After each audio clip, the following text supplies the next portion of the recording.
Yun guys, dahil sa sobrang init, gala-gala muna tayo. Maglagaw-lagaw kita. Dahil sa sobrang init, magpahangin kita sa kalsada. Maglululantaw sa mga gwapahon, kagwapuhon nga aton masugata. Kag ina-shoutout ko ang mga tropa dati sa riding community. Kumusta na kaya mga gwapuhon, kagwapahon ko mga tropa? So tani, tuloy-tuloy lang ang inyo pagbulig sa parehas nga pigado. Never give up tayo. Someday, babalik ako. Kukuha lang ng boylo kasi sa hirap ng buhay ngayon, walang-wala talaga tayo. Back to zero tayo. So, ito lang muna gagawin natin. Gala-gala. Habang mai-upload tayo kasi wala tayong magawa sa bahay. Sa sobrang init ng panahon ngayon, need natin mag-ikot-ikot at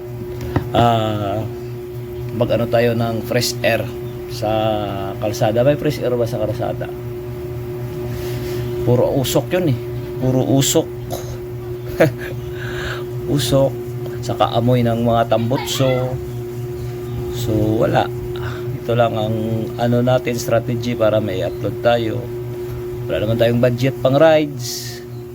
Habang tayo nagpapahinga, so ganito lang gagawin natin para may upload tayo sa ating Facebook at saka sa ating YouTube channel. So sana guys pa-follow and subscribe my YouTube channel, MotoGB Vlog Kaosa. Big shoutout sa inyong lahat dyan. See you on the next upload. Bye bye.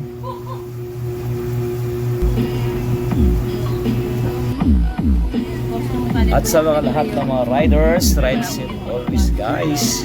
Ingat-ingat kayo sa mga biyahe kasi na sobrang init ngayon. Baka ma-mild stroke kayo dyan habang nagbibiyahe kayo. So ingat, more water, drink more water. Sa kawag nyo. Pwede sa nanay, no? Alaman sa room.